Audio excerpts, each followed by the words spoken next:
kung suko ka na mga kapatid, panoorin mo to. Pagod ka, mas gusto mo nang sumuko, mas nagre-reklamo ka, mas malapit ka na. Mas malapit ka na. Pansinin niyo yung mga pintuan sa SM, yung mga automatic door. Pag di ka lumapit, di bubukas. Hanggat hindi ka lumalapit, hindi bubukas.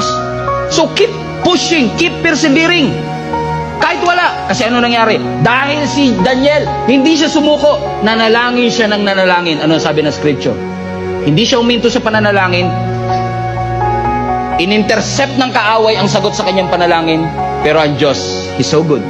Nagpadala siya ng ng anghel to rescue his answered prayer. Ano ang sabi ng verse 13? But for 21 days, let's continue reading. For 21 days, the spirit, prince of the kingdom of Persia, blocked my way. And then, highlighted part, and then Michael, one of the archangels, came, hallelujah, to help me, hallelujah.